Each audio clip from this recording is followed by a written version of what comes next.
Hi guys, hope so you all are absolutely fine. चलिए पकड़ते हैं निफ्टी को कि आखिर ऊपर के लेवल पे अगर हमें निफ्टी को पकड़ना है तो कैसे पकड़ना चाहिए और आखिर लोग ट्रैप क्यों हो जाते हैं मार्केट के अंदर, है ना।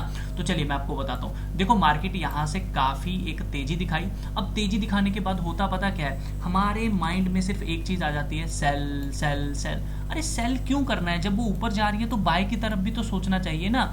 तो बाय करने के लिए होता क्या है कि जब मार्केट भागती जाती है, ऊपर के लेवल पे पहुंच जाती है, तो हम लोग क्या करते हैं, हम यहाँ पर आके बाय कर लेते हैं। दोस्तों, ये सबसे बड़ी गलती होती है। उसके बाद हमें जैसे ही एक छोटा सा ब्रेकआउट दिखता है, हम सेल कर देते हैं। ये दूसरी आपकी सबसे बड़ी गलती होती है। क्यों गलतियां होती हैं, मैं आपको बताता हूँ। देखो, मार्केट में आपको मैंने पहले भी बोला, डिमांड एंड सप्लाई जो है वो बहुत अच्छे तरीके से काम करती है। चाहे आप उसे सपोर्ट एंड रेजिस्टेंस भी कह लो, ठीक है। तो अब एक चीज़ हमेशा याद रखो कि कभी भी हमें डिमांड जोन जो होती है वहाँ पे कभी भी सेल की एंट्री नहीं लेनी, और जब कभी सप्लाई एरिया के पास हो मार्केट तो वहाँ कभी भी बाय की एंट्री नहीं लेते। या तो वो सप्लाई एरिया को क्रॉस करके ट्रेड करे या फिर डिमांड जोन को तोड़ के क्रॉस करे, तब हमें ट्रेड लेना होता है। अब देखो, यहाँ पर मैं आपको एक साइकोलॉजी बताता हूँ, उस चीज़ को समझिएगा कि कैसे मार्केट को 1 मिनट के ऊपर हमें समझना है। देखो, यहाँ पे काफ़ी सारे लोगों को ना हायर हाई भी बनाना नहीं आते, लोअर लो भी नहीं बनाना। उनको मैं बोलना चाहूँगा, आप एक काम करो, आप ना लाइन चार्ट जो होता है ना, ये फायर ऐप बहुत अच्छा प्लेटफॉर्म है, डिस्क्रिप्शन में आपको लिंक भी दे रहा हूँ, तो आप मेरे रेफर लिंक के द्वारा भी अकाउंट ओपन करिए, मेरी तरफ से सपोर्ट भी आपको मिलेगा। तो इसका आप क्या करा करो, यहाँ पे ना लाइन चार्ट बनाया करो। लाइन चार्ट देखो, जैसे ये लो है ना, उसके बाद देखो जब तक मार्केट ऊपर जाता है तब तक हम मानते हैं हाई, उसके बाद ये नीचे मैंने बना दिया लो, अब उसके बाद फिर से हाई, फिर यहाँ पे थोड़ा सा डिप लगा, फिर से हो, अब उसके बाद यहाँ गई, उसके बाद नीचे। तो ये देखो, यहाँ पे मैंने सप्लाई एरिया क्यों बनाया, क्योंकि इसने इसको ब्रेक कर दिया है ना, तो यहाँ से लोअर लो बनना शुरू हो गया है ना। अब हम लोग क्या करते हैं, हम लोग ये चीज नहीं देखते हैं। हम लोगों को पता क्या दिखता है, हमको ना ये लोअर लो हायर हाई कुछ नहीं दिखता भाई। 1 मिनट हो, 2 मिनट हो, ये चीजें काम करती हैं, ये बात ध्यान रखिए। ट्रेंड इसी से पता चलता है। तो आपको इस एरिया तक पता चल गया कि ये एक डिमांड एरिया, ये एक डिमांड एरिया, ये एक डिमांड एरिया, ये आपको समझ आ गया। अब काफी सारे लोग देखो, अब होता क्या है, जब ऊपर से मार्केट नीचे आती है हमें दिखता है ब्रेकआउट। अरे यार, एक ब्रेकआउट ठीक है, हमने मान लिया ये सप्लाई एरिया है, आपको यहाँ पे ब्रेकआउट दिखा, आप एंट्री ले रहे हो, लेकिन इतना भी तो ध्यान रखो कि यहाँ पे क्या था, यहाँ पे डिमांड एरिया था। सप्लाई एरिया है, ब्रेकआउट जिस लेवल पे आ रहा है वो क्या है, वो आपका डिमांड एरिया है। अब अगर मार्केट इसके नीचे दोबारा एक बार जाएगी ना, देखो ये होता है फर्स्ट अटेम्प्ट, है ना। फर्स्ट अटेम्प्ट में मार्केट ने इसको ब्रेक करके नीचे की तरफ कोशिश की, बट क्लोजिंग नहीं हुई। जब तक क्लोजिंग नहीं होती ना, तब तक हम मानते ही नहीं है। और बाय डिफॉल्ट अगर एक कैंडल रेड इसके नीचे, सप्लाई के नीचे क्लोज हो जाए, ये जो रेड कैंडल है, ठीक है, इसके नीचे क्लोज हो जाए, उसके बाद जब भी मार्केट फॉल करती है ना, तो आपके नेक्स्ट डिमांड एरिया तक जाएगी ही जाएगी। ये हो गया लो। उसके बाद जब सेकंड लो बनता है ना दोस्तों, तब मार्केट आप ये मान के चलो कि अब यहां तक मार्केट को आना ही आना है। लेकिन हम लोग क्या करते हैं, हम लोग सिर्फ एक ट्रेंड लाइन को ड्रॉ करते हैं, उसके बाद ब्रेकआउट देखते हैं, कोई नहीं पता यहाँ डिमांड है, कोई नहीं पता यहाँ पे सप्लाई एरिया, फिर कहते हैं मैंने जैसे ही एंट्री ली मार्केट रिवर्स हो गया। अरे मार्केट तो रिवर्स करेगा ना दोस्त, मार्केट का काम है रिवर्स करना, क्योंकि आप गलत जगह पे एंट्री ले रहे हो। तो इस चीज को आप लोग थोड़ा सा ऊपर के लेवल पे ध्यान रखा करो। ये जो आप ब्रेकआउट देखते हो, ये तभी हम लोग ट्रैप हो जाते हैं।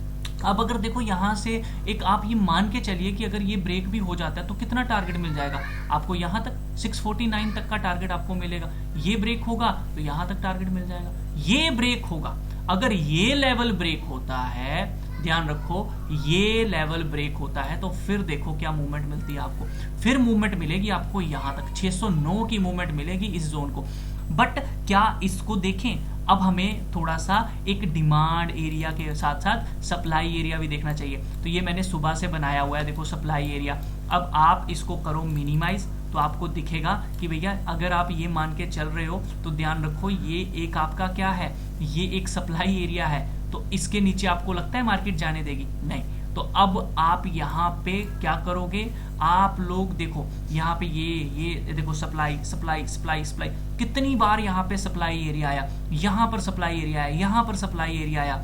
अब वहीं दूसरी तरफ आप देखोगे तो ये सुबह की इसकी क्या थी, ये बहुत अच्छी डिमांड एरिया था। तो यार आप लोग अब इसके नीचे अगर सेल करोगे, आप बोलोगे यहाँ तक, तो मैक्सिमम मार्केट यहाँ तक ही आएगी, इससे ज्यादा जा ही नहीं पाएगी।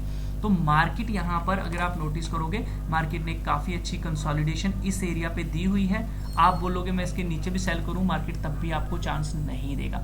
आप अगर इसके नीचे सेल करते हो बात बनेगी नहीं, क्योंकि यहाँ पर ऑलरेडी एक सप्लाई एरिया था, वो लोग ट्रैप हुए हैं, तो मार्केट उनको बाहर निकलने नहीं देगी। तो आप ये मान के चलिए कि भैया इस लेवल पर सेल करना भी रिस्की है। हम तब सेल कर सकते हैं जब ये सारी की सारी सप्लाई एरिया के मार्केट नीचे आ जाए, तब हम बोलेंगे हाँ भैया अब दोबारा मार्केट सप्लाई एरिया के नीचे आ गई है, अब सेल करना है। अब यहाँ पे आपको एक चीज़ और दिखेगी कि जिन्होंने भी यहाँ पे बाइंग की होगी वो लोग अच्छे खासे ट्रैप हो गए होंगे, उनकी एसएल हंटिंग जो है ना वो होगी, ठीक है ना। तो यहाँ से मार्केट जाएगी नीचे, फिर अच्छा फॉल आएगा इस जोन के नीचे। जब मार्केट आएगी ना इस जोन के नीचे, तब एक बड़ा फॉल जो है वो हमें देखने को मिलेगा। अब आप यहाँ पर देखो, ये जो सप्लाई एरिया है, ये लोगों को, जो नॉर्मल पर्सन होते हैं उनको तो क्या दिख रहा होता है, उनको इस एरिया पे एक ब्रेकआउट दिख रहा होता है। सिंपल सी बात बताऊं, उनको ना यहाँ पे ब्रेकआउट दिखता है बस, और कुछ नहीं दिखता। अब आप देखो यहाँ पर पहली बार आई, ठीक है, रिवर्स हो गई, दूसरी बार आई, रिवर्स हो गई,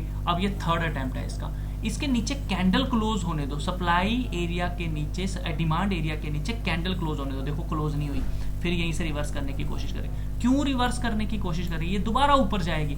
क्यों कर रही है, क्योंकि जिन्होंने भी यहाँ पे सेलिंग की है ना, जिन्होंने इस एरिया पे सेलिंग किया, उनका एसएल कहाँ होगा, उनका एसएल तकरीबन यहाँ पे होने वाला है 682 684 के करीब, ये उसको हिट करेगी, ठीक है। उसके बाद ये नीचे आने की, ठीक है, हो सकता है यहाँ पे ये लो बना दे, ठीक है, ये लो बना, एक और कैंडल नीचे की तरफ क्लोज हो जाए, तो उसके बाद क्या करेगी, ऊपर की तरफ एसएल हिट करेगी, फिर जाके नीचे की तरफ जिन्होंने यहाँ पे बाइंग की होगी उनका एसएल हिट करने आएगी। तो मार्केट में थोड़ी सी पिक्चर समझो। काफी सारे लोग बोलते हैं मेरी एंट्री लेने के बाद मार्केट रुक जाती है, मेरे जोन के नीचे ही नहीं जाती। अरे यार कैसे नीचे जाएगी, आप ऐसे एरिया पे सेल कर रहे हो जिस एरिया पे सप्लाई है, ठीक है। आप अब डिमांड एरिया, अब देख रहे हो यहाँ पे ये डिमांड एरिया बना है ना, अब आप इसी को थोड़ा सा मिनिमाइज करोगे तो आपको ये भी दिख जाएगा कहीं ना कहीं सुबह मॉर्निंग में इसी एरिया के इर्द गिर्द एक डिमांड एरिया बना हुआ था। अब यहाँ से एक सप्लाई एरिया है, तो मार्केट कैसे नीचे जाने देगी, है ना, मार्केट इसके नीचे जाने ही नहीं देगी इनको, ये लोग तो प्रॉफिट में आ जाएंगे फिर। तो ये जो है आप लोग सिर्फ ये वाला, ये एरिया का, अब पता है ना यहाँ से सप्लाई एरिया बना हुआ है, ये क्या बना हुआ है, यहाँ से हमें पता चल गया ये सप्लाई एरिया, इसको मैं क्या करता हूँ ब्लैक एरिया बना देता हूँ। ये देखो हमें पता है ना ये रेड कैंडल से सप्लाई आई थी ना यहाँ से, अब ये देखो क्या कर रही है मार्केट। अब चलते हैं, देख रहे हो, ये देखो उसी जिस एरिया से सुबह सप्लाई आई थी उस एरिया से मॉर्निंग में क्या आ गई, डिमांड आ गई, तो मार्केट देखो वहीं से। तो अब हमें कुछ नहीं करना चाहिए, हमें ये एसएल डाल के ऊपर की तरफ टारगेट ले जाना चाहिए, ये वाला, देख रहे हो। तो इस तरह से भैया मार्केट जो है वो काम करती है। थोड़ा सा मार्केट को समझो, छोटी छोटी पिक्चर्स आपको समझनी पड़ेंगी, छोटी छोटी चीजों को आप समझेंगे तो पैसा बनेगा। अब सेलिंग तभी बनती है जब मार्केट एक सप्लाई एरिया के नीचे जाएगी। तो आपका सप्लाई एरिया, तो आप ये मान के चलिए कि ये एरिया है, ये एरिया है, ठीक है, यहाँ पे लास्ट सप्लाई की गई थी, तो एटलीस्ट एक सप्लाई एरिया के तो नीचे आने दो। तो जब तक मार्केट, ध्यान रखो, इस एरिया के नीचे नहीं आती 607 600 के, तब तक तो कोई पुट लेना बनता ही नहीं है, क्योंकि जब ये इसके 607 के नीचे आ गई, इसका मतलब ये जो अच्छी खासी यहाँ से सप्लाई आई थी इनके हाथ में मार्केट दोबारा आ गई, तो ये लोग दोबारा इसको पुश करके, ये देखो ये कंटिन्यू रैली आया था ना, ये यहाँ तक ला सकते हैं, कंटिन्यू रैली आया था यहाँ तक ला सकते हैं, कंटिन्यू रैली आया था यहाँ तक ला सकते हैं। तो ये बात आप लोगों को पता होनी चाहिए, ठीक है। तो होप सो आपको कुछ सीखने को मिला होगा, वीडियो में सीखने को मिला है तो लाइक करें, शेयर करें, दोस्तों तक पहुंचाने की कोशिश करें। ब्रेकआउट तब काम करते हैं जब वहां पे कहीं भी डिमांड एरिया ना हो, ये बात ध्यान रखिए। यहाँ पर लोअर रो देख रहे हो नहीं बना रही, क्यों, मार्केट यहाँ पे सपोर्ट ले रही है। अब इसने डबल, आप बॉटम कह सकते हो, बना दिया है, क्योंकि मार्केट को पता है यहाँ डिमांड है, ठीक है, मार्केट नहीं जाने देगी इसको नीचे इतनी जल्दी, ठीक है ना। तो मार्केट सबसे पहले ऊपर की तरफ एसएल हंटिंग करेगी, फिर नीचे आएगी। तो आप लोग यहाँ पर अब कुछ मत करो, यहाँ पर एक ट्रेंड लाइन बनाओ, जैसे कि ये ट्रेंड लाइन बनाई हुई है, जैसे यहाँ पे ब्रेकआउट हुए तो ऊपर की तरफ एंट्री ले लो, है ना। तो ब्रेकआउट आना बहुत जरूरी है। अब ब्रेकआउट अगर आप देखो यहाँ पे कहीं इस एरिया के इर्द गिर्द जाके एक ब्रेकआउट आए, समझना बात, अगर ब्रेकआउट मतलब समझ लो एकदम से मार्केट यहाँ आ गई, इस एरिया के इर्द गिर्द ब्रेकआउट आया, आप बोलो मैं एंट्री लूँ, तो वो गलत हो जाएगा, क्योंकि यहाँ पे सप्लाई एरिया आ जाएगा। तो इस चीज को थोड़ा सा आप लोगों को समझने की जरूरत है कि डिमांड एरिया, सप्लाई एरिया के पास कभी भी एंट्री नहीं ली जाती, वहां पे एक पोजीशन रिवर्स ली जाती है। जब भी इन एरियाज के पास ब्रेकआउट आता है वो ब्रेकआउट फेक ही होता है ना। यहाँ पे देखो 1 2 3 तीसरी बार हो गई यहाँ पे। तो अब काफ़ी सारे लोग परेशान हो जाएंगे, यार मैंने एंट्री ली हुई है, मार्केट ऊपर ही नहीं जा रहा, नीचे ही नहीं जा रहा। तो यही रीज़न होता है। होप सो आपको कुछ सीखने को मिला है। सीखने को मिला तो लाइक करें, शेयर करें, और कोई भी ट्रेड लेने से पहले एक बार अपने फाइनेंशियल एडवाइजर से जरूर पूछ लीजिएगा। मिलता हूँ नेक्स्ट वीडियो में, तब तक के लिए अपना ख्याल रखिए।